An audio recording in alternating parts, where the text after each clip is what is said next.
आप सभी को नमस्कार। इस उम्मीद आशा के साथ करता हूं कि आप सभी को प्रॉपर तरीके से ऑडिबल होगा। एक बार जल्दी से सभी स्टूडेंट्स आ जाइए। आप सभी का बहुत बहुत स्वागत है। तो इस सेशन में हम सभी लोगों को पता है डेली का करंट अफेयर हम लोग कर रहे होते हैं और आप सभी स्टूडेंट्स का बहुत बहुत स्वागत। और ये करंट अफेयर उन सभी बच्चों के लिए महत्वपूर्ण है, चाहे फिर वो बच्चा यूपी ट्रिपल एससी पेट के लिए तैयारी ही क्यों ना कर रहा हो। ठीक है, ऐसा ना सोचे कि जो एग्जाम्स यहाँ पे लिखे गए हैं सिर्फ स्पेशली वही बच्चा कर सकता है। हर एक बच्चा कर सकता है इसकी तैयारी, क्योंकि करंट अफेयर हर एक एग्जाम में पूछा जाता है। करंट अफेयर के बिना कोई भी एग्जाम को क्रैक करना अधूरापन है। तो SSC, UPSC, bank, state PCS, UP triple SC पेट, यूपीएसआई या फिर दिल्ली दिल्ली पुलिस, अब सभी लोगों के लिए बहुत महत्वपूर्ण है, क्योंकि हम सभी करंट अफेयर को जो मोस्ट इंपोर्टेंट होता है हर एक एग्जाम पॉइंट ऑफ व्यू से, वो सारी चीज़ें कवर करते हैं। स्वागत है आप सभी स्टूडेंट्स का। और मैं आप सभी को पहले शुरुआत में बता दूं हमारा करंट अफेयर की क्लास कैसे होती है बेटा।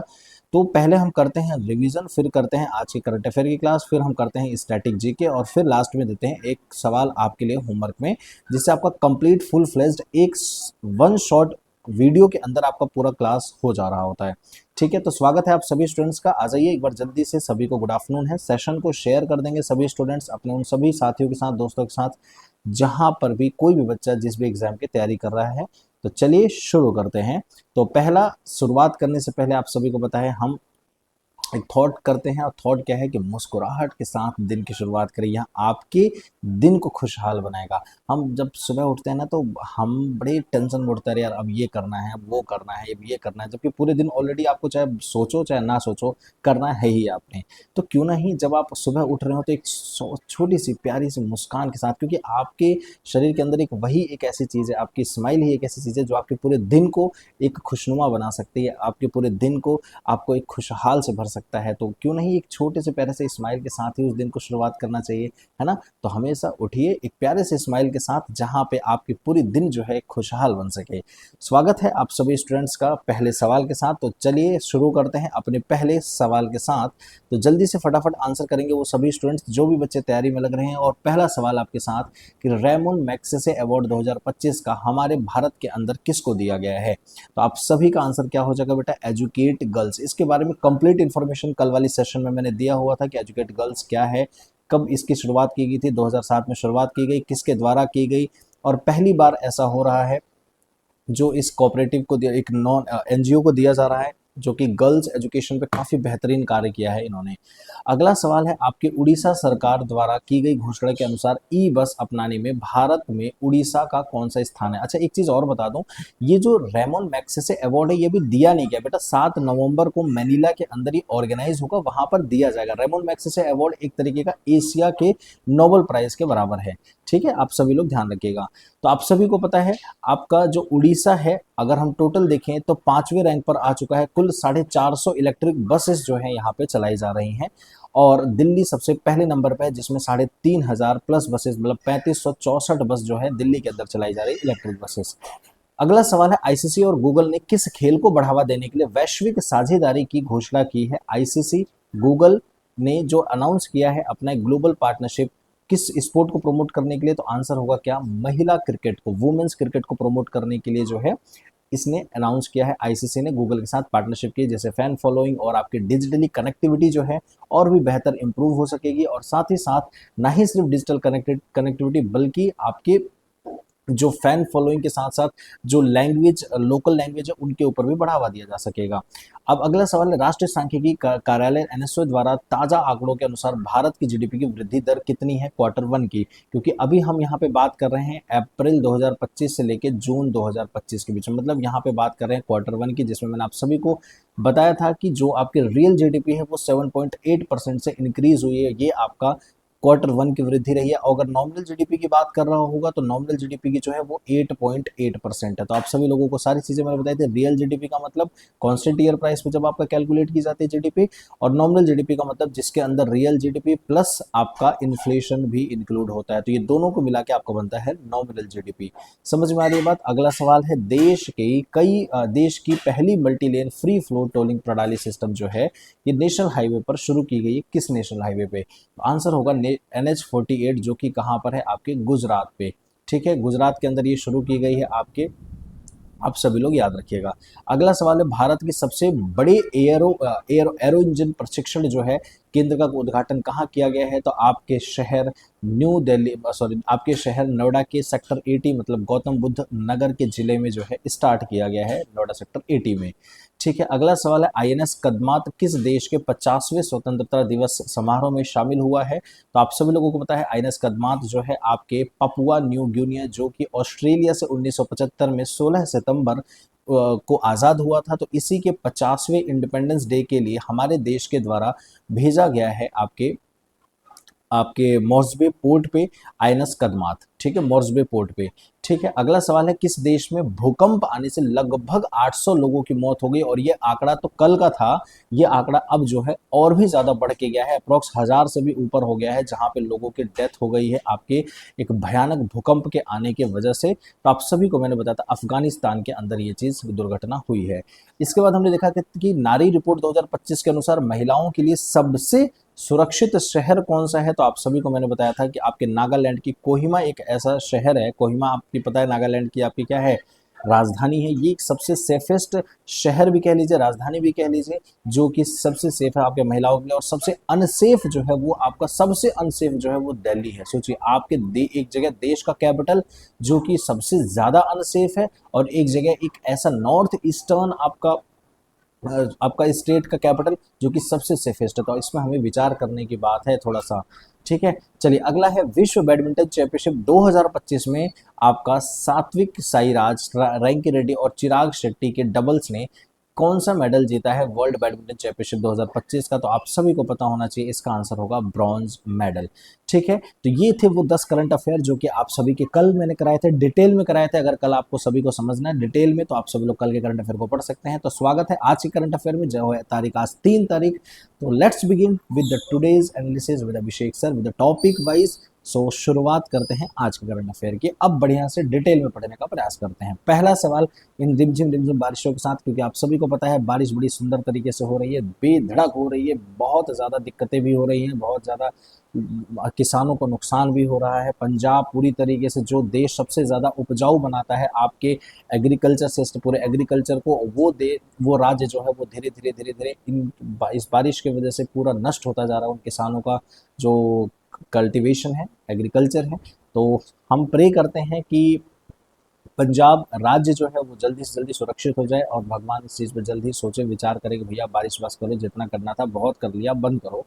क्योंकि बहुत ज़्यादा लोगों की जान भी जा चुकी है। आपको वैष्णो देवी का घटना पता होगा, बहुत सारी चीज़ें पता होगी। तो चलिए शुरुआत करते हैं पहले सवाल के साथ कि government of India has increase the FDI limit in the insurance sector. देखिए आप सभी को बहुत अच्छे से समझना है। अब आप बोलोगे सर ये तो हमने बहुत पहले पढ़ लिया था। बेटा ये आपका जब नया बजट आया था आप सभी को पता है। पहले समझिए कि एफडीआई क्या होता है, एफडीआई और एफपीआई क्या होता है, इसको थोड़ा सा आप समझ लीजिए। देखिए बहुत बच्चे कंफ्यूज होते हैं। एफडीआई का मतलब होता है फॉरेन डायरेक्ट इन्वेस्टमेंट, और एफपीआई का मतलब होता है फॉरेन पोर्टफोलियो इन्वेस्टमेंट। आपको बेसिकली बताऊं ये दोनों ही आपके फॉरेन इन्वेस्टमेंट है। ठीक है, आपकी ये दोनों ही आपके बेटा क्या है, फॉरेन इन्वेस्टमेंट है। मतलब क्या है, दूसरे देश से पैसा आपके देश के अंदर आ ही रहा होता है। लेकिन एफपीआई होता है जब किसी भी कंपनी के अंदर आपका सिर्फ 10% तक अगर स्टेक ले लिया जाए किसी बाहरी कंपनी के द्वारा। मतलब मान लीजिए जैसे ये यूएसए का कोई एक कंपनी है, या फिर यूएसए का कोई व्यक्ति अगर इंडिया की किसी कंपनी के स्टेक लेना चाह रहा हो, ठीक है, इंडिया की किसी कंपनी के अंदर स्टेक लेना चाह रहा हो, लेकिन सिर्फ 10% तक का ही स्टेक लेना चाह रहा हो, तो उसको बोलेंगे एफपीआई। क्या बोलेंगे, एफपीआई बोलेंगे। लेकिन अगर हमारे भारत देश के अंदर अगर कोई भी बाहरी देश कंपनी इन्वेस्ट करना चाह रहा है, स्टेक लेना चाह रहा हो, लेकिन वो 10% से ज्यादा लेना चाह रहा हो, ठीक है, 10% से ज्यादा लेना चाह रहा होता, तो उसको बोलते हैं एफडीआई, फॉरेन डायरेक्ट इन्वेस्टमेंट। ठीक है, जो भी विदेशी निवेश किया जाता है आपके देश के अंदर, तो ये होता है एफडीआई और एफपीआई। आप सभी को बता दूं इसके पहले 74% था। मतलब इंश्योरेंस सेक्टर के अंदर मैक्सिमम जो है 74% आपका इन्वेस्टमेंट किया जा सकता था एफडीआई। लेकिन ये प्रस्तावित था जब गवर्नमेंट आपका बजट पास हुआ था, लेकिन अब इसको इंक्रीज करके कंप्लीटली अप्रूवल मिल चुकी है, जो कि 100% कर दिया गया है। आपके किसी भी इंश्योरेंस सेक्टर के अंदर अगर कोई बाहरी कंपनी आकर इन्वेस्ट करना चाहे आपके देश के अंदर, तो 100% जो है इन्वेस्ट कर सकती है। इससे आपके देश के अंदर जो है कॉम्पिटेटिव चीजें और कॉम्पिटेटिवनेस भी बढ़ेगा, और साथ ही साथ जो पहले का जो था 74% वो भी अब इंक्रीमेंट हो सकेगा, ज्यादा से ज्यादा और भी बाहर की कंपनी हमारे देश के अंदर आएगी। इसका नुकसान भी ये देखने को मिल सकता है कि आपके देश के जो इंश्योरेंस कंपनीज हैं वो कहीं ना कहीं उनको कंपटीशन ज्यादा लेवल पे देखने को मिलेगा। बट इससे फायदा है कि और भी जो कस्टमर्स है, क्योंकि जितना ज्यादा कंपटीशन होगा, ये बात बड़ी अच्छी होती है कि जितना ज्यादा मार्केट में कंपटीशन होता है उतना ही ज्यादा इनडायरेक्टली तरीके से कंज्यूमर को फायदा होता है। ठीक है, तो इंडियन गवर्नमेंट के द्वारा बीमा क्षेत्र के अंदर 100% प्रत्यक्ष विदेशी निवेश को पूरी तरीके से अनुमति दे दिया गया है, जो कि एक नोटिफिकेशन भी जारी कर दिया गया है। तो आप सभी लोग ध्यान रखिएगा, आपके देश की पहली एक ऐसी जो इंश्योरेंस कंपनी आई थी वो थी ओरिएंटल इंश्योरेंस कंपनी। आप सभी लोग याद रखिएगा, सभी स्टूडेंट्स। ठीक है, और आप सभी को ये भी समझना चाहिए, आपके देश के अंदर जितने भी इंश्योरेंस कंपनी होती है, इंश्योरेंस कंपनी, उनको हैंडल करने के लिए IRDAI है। ये एक ऐसी संस्था है जो कि हैंडल करती है, आपका ये स्टैट्यूटरी बॉडी है। इसका गठन जो है 1900 IRDAI 1999 एक्ट के तहत जो है 2000 में इसका गठन किया गया था। आप सभी लोग याद रखिएगा, ईयर ऑफ 2000 में इसका गठन किया गया था। सभी स्टूडेंट्स याद रखिएगा। क्लियर है यहाँ तक? तो ये इससे क्या होगा, इंश्योरेंस कंपनी फॉरेन कैपिटल के प्रवाह से जो इनोवेशन और मार्केट के अंदर कंपटीशन को बढ़ावा देखने को मिलेगा। तो आप सभी लोग याद रखिएगा, एफडीआई क्या होता है, जब कोई फॉरेन कंपनी भारत के किसी भी लॉन्ग टर्म कैपिटल के अंदर इन्वेस्ट करती है, जैसे कि मैंने आप सभी बताया, चाहे वो इक्विटी शेयर्स हो, प्लांट एंड मशीनरी हो, एसेट्स हो, किसी भी चीज में इन्वेस्ट करती है। लेकिन एफडीआई ध्यान रखिएगा हमेशा फॉरेन इन्वेस्टमेंट मतलब 10% से ज्यादा होना चाहिए। मतलब किसी भी कंपनी की कैपिटल अगर 100 रुपए है, 100 रुपए में से अगर 10 रुपए से ज्यादा, मतलब 11 रुपए, 12 रुपए या 10% से कितना भी ज्यादा अगर खरीद रही है कोई भी बाहर की कंपनी इस कैपिटल के अंदर से, तो वो एफडीआई होगा। लेकिन 10% की अगर अंदर खरीद रही है तो दैट इज एफपीआई होगा। ध्यान रखिएगा, सभी स्टूडेंट्स, बड़े बच्चे कंफ्यूज होते हैं इसके अंदर। ठीक है, आते हैं अपने दूसरे सवाल पे। तो दूसरा सवाल क्या है, देश के नए महालेखा नियंत्रक सीजीए, सीजी का फुल फॉर्म क्या होता है, जल्दी से कमेंट करके सभी लोग लिखेंगे, का पदभार, अच्छा लिखा ही है तो इंग्लिश में। नया जो सीजीए है, कंट्रोलर जनरल ऑफ अकाउंट्स, जो है वो भारत देश के अंदर जो नए किसको आपका अपॉइंट किया गया है। तो आप सभी लोग याद रखिएगा, जो सीजीए होते हैं इनके बारे में थोड़ा सा पहले मैं बता देता हूँ। सीजीए जो होता है आपके सेंट्रल गवर्नमेंट का, इसको बोलते हैं कंट्रोलर जनरल ऑफ अकाउंट्स। ये क्या करता है, आपके जितने भी सेंट्रल गवर्नमेंट है ना, सेंट्रल गवर्नमेंट इसका जो भी लेखा जोखा है, मतलब जो भी यहाँ पे रिसीट गवर्नमेंट जो जहां से भी इनकम आ रहा है और जहां पे भी पेमेंट हो रहा है, सारा ये लेखा जोखा कौन करता है, सीजीए करता है। ठीक है, सीजीए का जो हेड है वो किसके द्वारा स्थापित किया जाता है, ये आपके मिनिस्ट्री ऑफ फाइनेंस मिनिस्टर के द्वारा जो है ये नियुक्ति होती है। और ये एक स्टेचुअरी बॉडी है, ध्यान रखिएगा, ये क्या है, एक बेटा स्टेचुअरी बॉडी है। स्टेचुअरी बॉडी क्या होती है, जो किसी एक्ट के तहत पार्लियामेंट के अंदर पास करके बनाई जाती है। और कॉन्स्टिट्यूशनल बॉडी वो बॉडी होती है जो कि आप सभी के कॉन्स्टिट्यूशन के अंदर ऑलरेडी मेंशन होती है, मतलब कॉन्स्टिट्यूशनल एक्ट के द्वारा चल रही होती है। समझ में आ रही है बात? तो स्टेचुअरी बॉडी आपके पार्लियामेंट में जो बहुमत की सरकार के द्वारा 50% से ज्यादा अगर वोट मिल जाता है तो वो बॉडी बना दी जाती है, जिसको आप स्टेचुअरी बॉडी बोलते हैं।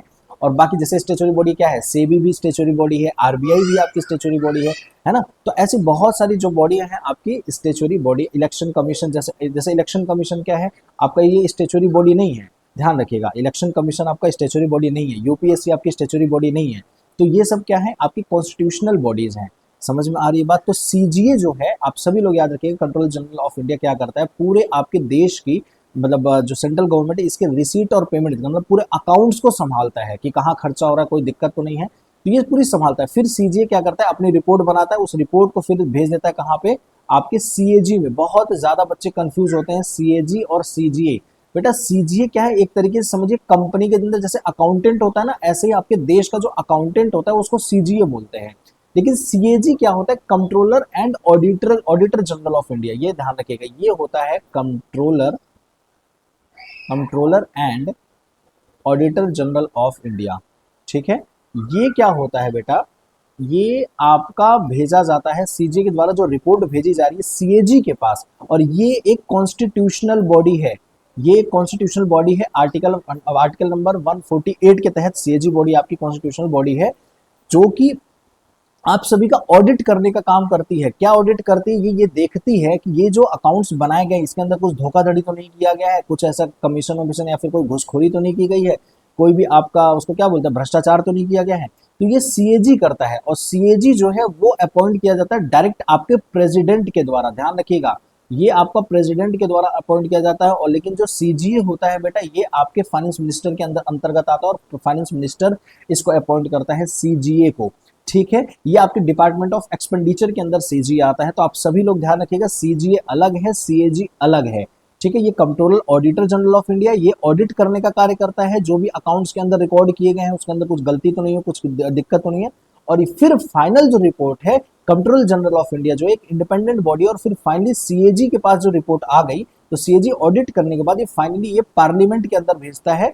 ठीक है, फाइनली जो है ये पार्लियामेंट के अंदर भेजता है कि भैया ये देखो ये आपकी फाइनल रिपोर्ट है आपके पूरे एक साल की। समझ में आ रही बात? तो पहले सीजीए अकाउंट्स को देखता है, सीएजी ऑडिट करता है, फिर फाइनली ऑडिट करने के बाद जो भी रिपोर्ट है फाइनल पार्लियामेंट के पास भेज दी जाती है। तो ये किसको अपॉइंट किया गया है? टीसीए कल्याणी को जो है अपॉइंट किया गया है सीजीए की पोस्ट पर। समझ में आ रही है सभी को? तो याद रखिएगा सभी स्टूडेंट्स, ये आपके होम मिनिस्टर के जैसे विभिन्न ऐसे मिनिस्ट्रीज जो है उसके अंदर कार्यरत रहते हैं, और ये फिर ऑडिटर जनरल भारत सरकार के प्रिंसिपल अकाउंट के एडवाइजर भी होते हैं। मतलब आपके कोई भी अगर एडवाइस देना होता है आपके वित्त मंत्रालय को, तो ये भी एडवाइस देने का कार्य करते हैं।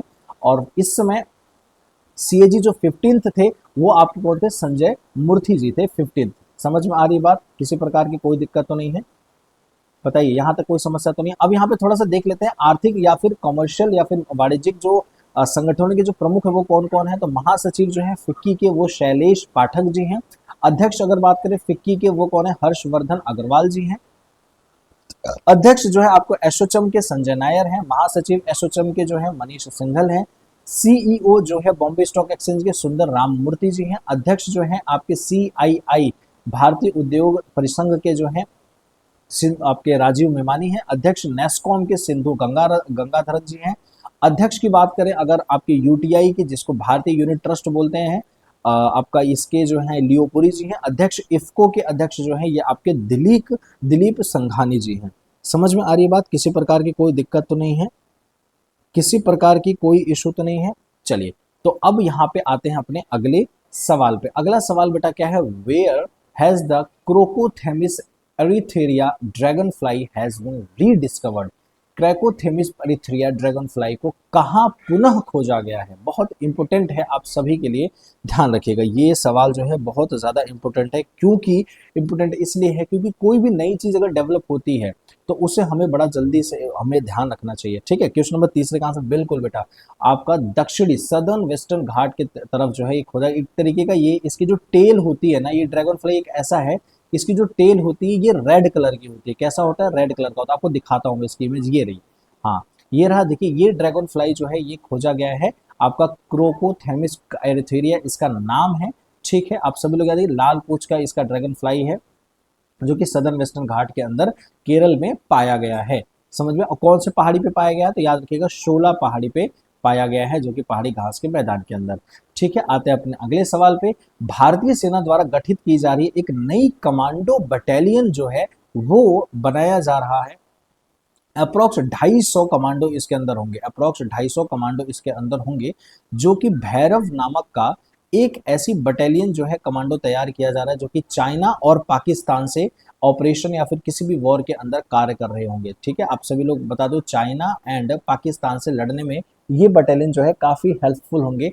क्या नाम है इस बटालियन का? तो भैरव आपका बिल्कुल सही आंसर हो जाएगा। आइए थोड़ा सा इसके बारे में पढ़ते हैं। तो इंडियन आर्मी ने एक अपनी मारक क्षमता को बढ़ाने के लिए एक नया कमांडो 5 भैरव जिसके अंदर आपके कमांडो बटालियन का गठन कर रही है, जिसका एम ये है कि चीन और पाकिस्तान से जो लगी सीमाएं हैं उनके ऊपर और भी मजबूती से आपकी आर्मी की पोस्टिंग की जा सके। इसमें अलग अलग इक्विपमेंट्स के लिए जो है ये स्पेशलाइज्ड होंगे। ड्रोन हो गया, या फिर निगरानी करना हो गया, मॉनिटरिंग करना हो गया, या फिर ऐसे बहुत से टेक्नोलॉजिकल इक्विपमेंट्स हो गए, उनके बिहाव पर इनको काफ़ी तरीके से इनको ट्रेंड किया जाएगा और फिर फाइनली इनको पोस्टिंग दी जाएगी। समझ में आ रही बात? स्पेशली अगर देखें तो कहाँ पर ये तैनात किए जाएंगे? तो जो आपका नॉर्थ रीजन है, या फिर आपका वेस्टर्न राजस्थान रेगिस्तान वाला एरिया है, या फिर आपका जो ईस्टर्न हिल्स है, जो आपकी पूर्वी पहाड़ियां हैं, वहां पर इनको जो है तैनात किया जाएगा। आप सभी लोग ध्यान रखेंगे। ठीक है, क्या नाम है आपका? भैरव कमांडो। अगला सवाल है आपका 2026 में मेजबानी किस शहर में होनी है आपकी बैडमिंटन विश्व चैंपियनशिप की? ठीक है, बड़ा ही इंपॉर्टेंट सवाल है। तो बैडमिंटन वर्ल्ड चैंपियनशिप 2026 का जो है वो कहां पर होना है? तो आंसर होगा आपका नई दिल्ली। क्या आपका आंसर हो जाना है बेटा? नई दिल्ली आपका बिल्कुल नहीं, नई दिल्ली, हाँ सॉरी, हैदराबाद के अंदर। नई दिल्ली तो इसके पहले हुआ था। एक सेकेंड रुकिए, कहाँ गया भाई? ये रहा। हाँ, तो आंसर क्या हो जाएगा क्वेश्चन नंबर 5 का? अच्छा नहीं सॉरी, पिछली बार नई हैदराबाद में था, इस बार नई दिल्ली, हाँ नई दिल्ली बिल्कुल सही आंसर है, ठीक है। तो आपका बैडमिंटन वर्ल्ड चैंपियनशिप 2026 का जो है बेटा वो आपका नई दिल्ली के अंदर खेला जाने हैं, तो इसके बारे में थोड़ा सा पढ़ लेते हैं। तो बैडमिंटन वर्ल्ड चैंपियनशिप की मेजबानी जो है ये नई दिल्ली करने जा रहा है, जो कि भारत 17 साल बाद ये टूर्नामेंट जो है करने जा रहा है आपका नई दिल्ली के अंदर। और इससे पहले 2009 में हैदराबाद के अंदर आयोजित हुआ था, इसी के अंदर थोड़ा सा बस मैं कंफ्यूज हुआ था, हैदराबाद में पहले हुआ था, ठीक है। तो हैदराबाद में 2009 में आपका पहली बार जो है हैदराबाद के अंदर आयोजित हुआ था, जो कि आफ्टर 17 ईयर्स ये जो आपका बैडमिंटन वर्ल्ड चैंपियनशिप है ये खेला जाने हैं। अभी आपको रिसेंटली बता दूं ऐसे कौन कौन से खेल प्रतियोगिताएं हैं जो आपके खेले जाने और कहाँ कहाँ पे खेले जाने हैं। तो फीडे चेस वर्ल्ड कप 2025 का गोवा में, और महिला क्रिकेट विश्व कप 2025 का भारत और श्रीलंका के अंदर, क्रिकेट एशिया कप 2025 का आपके संयुक्त अरब अमीरात के अंदर, यूएई के अंदर, और राष्ट्रमंडल भारोत्तोलन चैंपियनशिप 2025 का अहमदाबाद के अंदर, 23वां राष्ट्रमंडल खेल ग्लासगो स्कॉटलैंड के अंदर, 23वां फीफा फुटबॉल विश्व कप 2026 का अमेरिका के अंदर, मैक्सिको कनाडा के अंदर खेला जाएगा अमेरिका में, और 24वां जो फीफा फुटबॉल विश्व कप 2030 का है वो आपके मोरक्को के पुर्तगाल और स्पेन के अंदर खेला जाएगा। क्लियर है आप सभी लोगों को, ध्यान रखिएगा।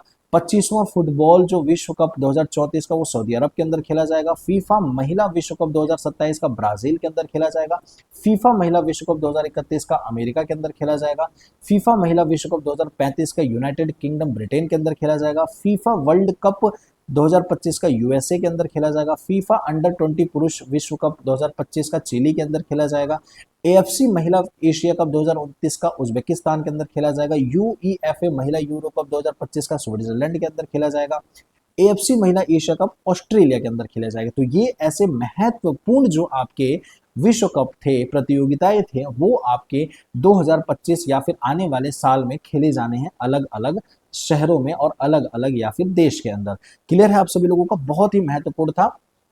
चलिए, इसीलिए कहता हूं ना कि आप ये जो सेशन देख रहे होते हैं ना बेटा बड़ा महत्वपूर्ण होता है, क्योंकि इसके अंदर सिर्फ हम लोग ये करंट अफेयर का एक सिर्फ सवाल नहीं कर रहे होते हैं, यहाँ पे प्रॉपर एनालिसिस के साथ आपको प्रॉपर स्टैटिक जीके भी कवर कर रहे होते हैं आगे के लिए। क्लियर है आप सभी लोगों को। तो और अगर आप चाहते हैं टेलीग्राम आपको चैनल मिल जाए तो Abhishek sir official Telegram channel join कर लीजिए, कंप्लीट पीडीएफ आपको प्रोवाइड कर दी जाएगी बेटा। और अगर चैनल पे नए हैं तो प्लीज अभिषेक शुक्ला जीएस, जो जिस चैनल पे आप ये वीडियो देख रहे हैं, प्लीज चैनल को सब्सक्राइब जरूर कर दीजिएगा। ठीक है, आते हैं अपने अगले सवाल पे। अगला सवाल है बेटा, विश्व में सबसे अशांत देश कौन सा है, डिस्टर्ब्ड कंट्री कौन सा है पूरे इस ग्लोबल पीस इंडेक्स 2025 के तहत माने? तो भैया वो सबसे डिस्टर्ब कंट्री है आपका यमन। यमन एक ऐसा देश है, सबसे ज्यादा कॉन्फ्लिक्ट यहाँ पे अभी देखने को मिल रहे हैं, किसी भी तरीके इकोनॉमिकल, पॉलिटिकल या फिर आपके बॉर्डर कॉन्फ्लिक्ट्स हो गए, यहाँ पे सबसे ज्यादा अशांति देखने को मिल रही है। यूक्रेन भी है बिल्कुल। चलिए इसके बारे में थोड़ा सा जानने का प्रयास करते हैं। तो ग्लोबल पीस इंडेक्स 2025 की बात करें तो इसके अंदर एक ऑर्गेनाइजेशन है, institute for economic and peace. ये ऑर्गेनाइजेशन के तहत इस रिपोर्ट को जारी किया जाता है, ग्लोबल पीस इंडेक्स, जो कि 19वां वर्जन होता है, जिसके अंदर कुल 163 देश के अंदर इसके अंदर कुल 163 देश होते हैं, जिसमें भारत का रैंक जो है 115 है। ठीक है, आप सभी लोगों को मैं बता दूं, एशिया के अंदर, एशिया की बात हो रही है बेटा, एशिया के अंदर सबसे शांतिपूर्ण देश अगर है तो वो है छठे नंबर, आपका क्या बोलते हैं, एशिया का सबसे शांतिपूर्ण देश जो है वो सिंगापुर है, जो कि विश्व के अंदर 6 नंबर पे आता है। समझ में आ रही है बात? सिंगापुर आपका एशिया का सबसे शांतिपूर्ण देश है, पीसफुल अगर कंट्री है तो आपका सिंगापुर है, जो कि 6 नंबर पे आता है। अगर हम आपके वर्ल्ड में, एशिया में फर्स्ट नंबर पे, और वर्ल्ड में फर्स्ट नंबर पे आता है आइसलैंड। अब इसके बारे में भी थोड़ा सा समझने का प्रयास करते हैं। इसका आधार क्या होता है, मतलब हम कैसे पता चलते हैं कि ये सबसे शांति वाला देश है?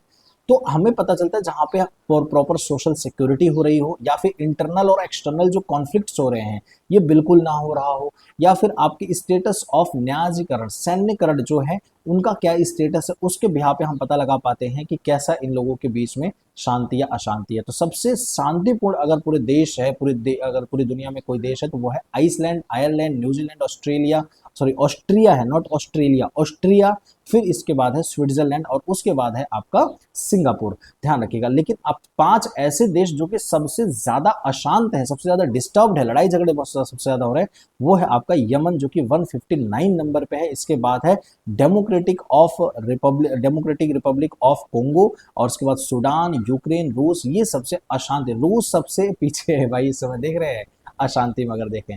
ठीक है, आपके भारत के कितने नंबर पे, 115 नंबर पे है, तो याद रखेंगे सभी स्टूडेंट्स।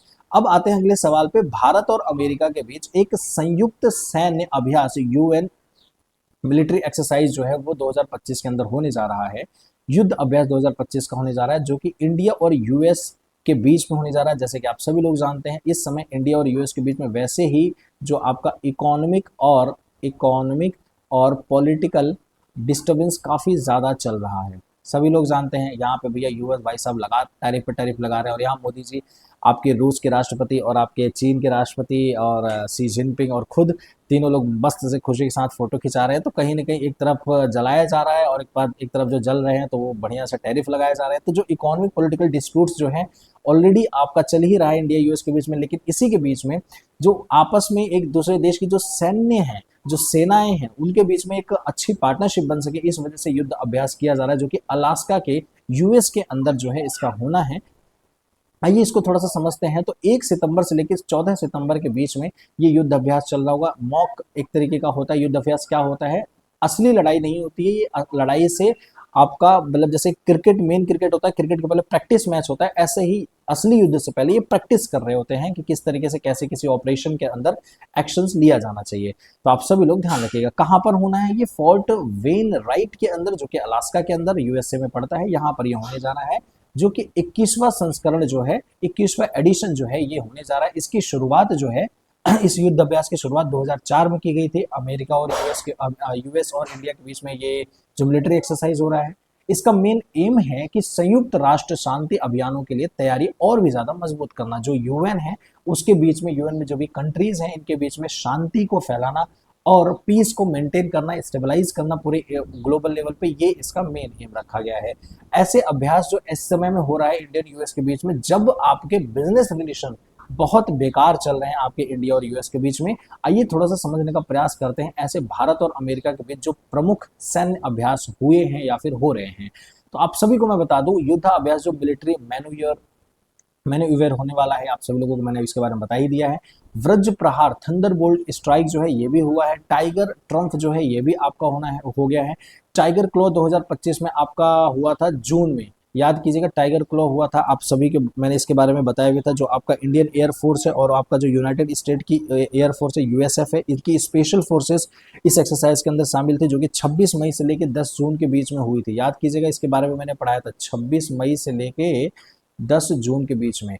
ठीक है, ये पूछा जा सकता है सवाल, क्योंकि पहली बार हुआ है आपका ये टाइगर क्लॉ, चूंकि फर्स्ट टाइम 2025 के अंदर भारत के अंदर ही आपका ये ऑपरेशन हुआ। आपका ये जो युद्ध अभ्यास हुआ था, कहां पर हुआ था, आपके चंडीगढ़ उत्तर प्रदेश के अंदर हुआ था, गॉड रेजिमेंटल ट्रेनिंग सेंटर के अंदर। और फिर इसके बाद Malabar, Bharat, America, Japan, Australia के बीच में हुआ था ये आपका युद्ध अभ्यास। तो क्लियर है आप सभी लोगों को, बड़ा महत्वपूर्ण था। इन सभी मिलिट्री एक्सरसाइजेज से सवाल पूछे जाते हैं, आप सभी को पता होना चाहिए। चलिए आते हैं बेटा अगले सवाल पे।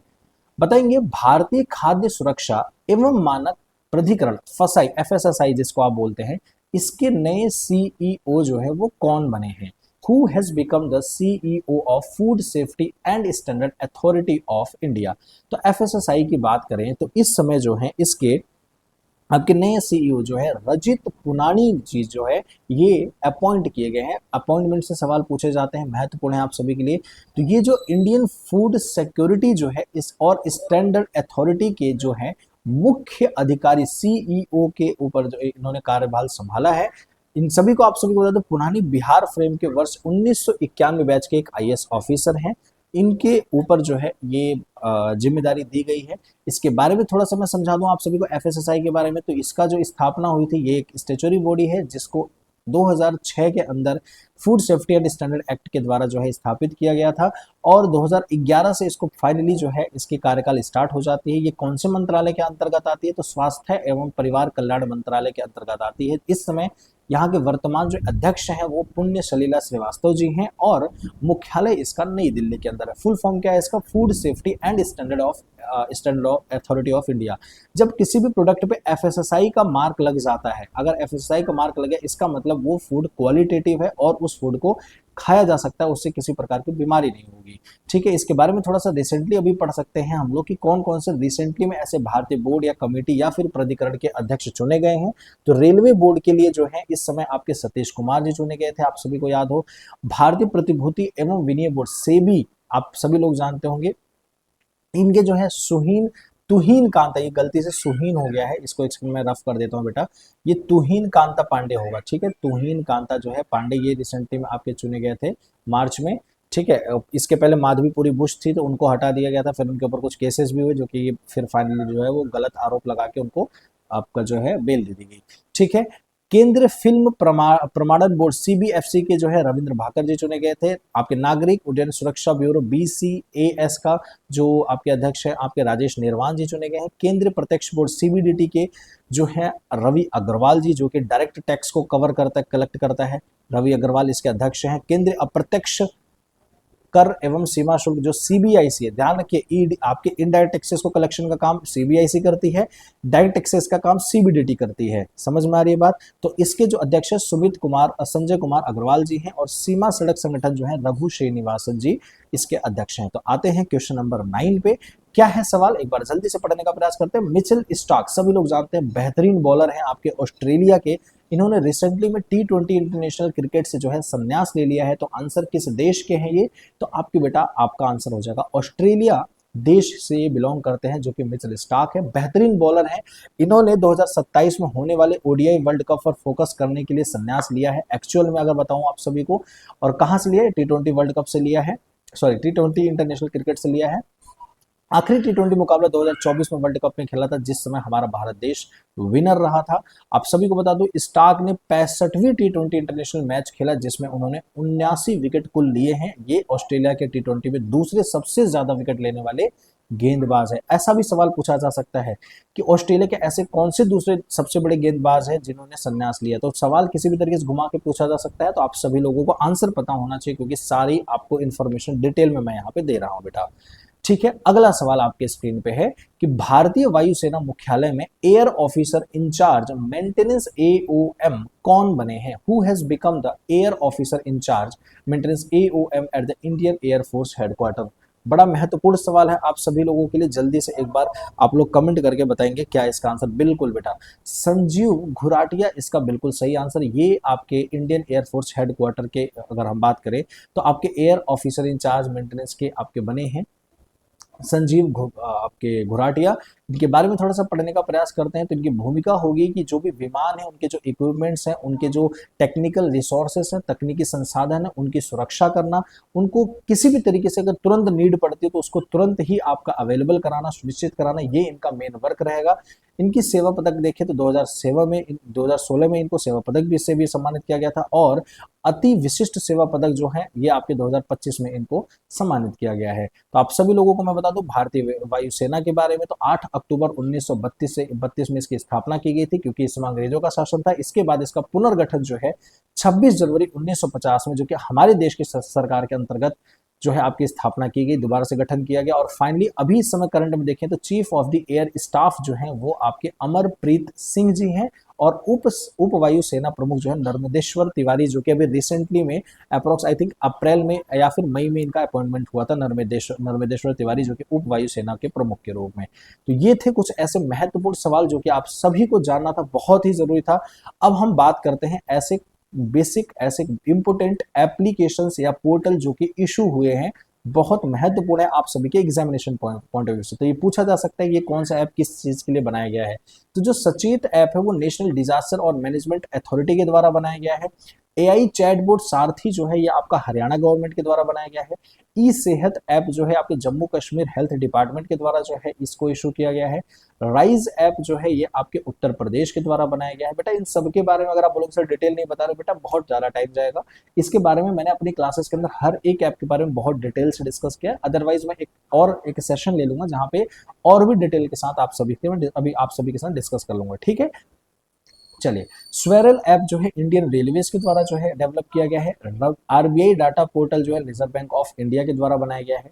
सम्मान संजीवनी ऐप जो है हरियाणा सरकार के द्वारा बनाया गया है। भारत पोर्टल जो है home ministry of Amit Shah, मतलब होम मिनिस्टर के द्वारा जो है बनाया गया, अमित शाह के जी के द्वारा जो है इशू किया गया है। तो ये ऐसे मेजर बेसिक ऐप थे जो कि आपके इशू किए गए हैं। अब यहाँ पे आप सभी को बताएंगे who was awarded the Ramon Magsaysay award 2025, बताएंगे इसका आंसर आप लोग कमेंट करके बताएंगे सभी स्टूडेंट्स। बहुत जरूरी सवाल है आप सभी के लिए, और मैंने कल भी ये सवाल पूछा था आप सभी से कि बताएंगे रेमन मैग्सेसे अवार्ड जो है फर्स्ट टाइम किसको दिया गया था, और आप सभी लोग इनका नाम भी बताएंगे और ये बताएंगे कब इसको इस्टेब्लिश किया गया था आपके रेमन मैग्सेसे अवार्ड, याद रखेंगे। और अगर आप लोग बता सकते हैं तो ये भी बता दीजिएगा कि रेमन मैग्सेसे इसका नाम क्यों रखा गया है, वाई नेम, इसका नाम रेमन मैग्सेसे अवार्ड क्यों रखा गया है, रेमन मैग्सेसे क्यों रखा गया। तो ये सारी डिटेल जो है आप सभी लोग प्लीज बताएंगे क्योंकि बहुत महत्वपूर्ण है एग्जामिनेशन पॉइंट ऑफ व्यू से। अगर आप चाहते हैं पीडीएफ आपको मिल जाए, अभिषेक सर ऑफिशियल, आप सभी लोगों को मैं एक बार रुके दूसरे कलर से मार्क कर देता हूँ,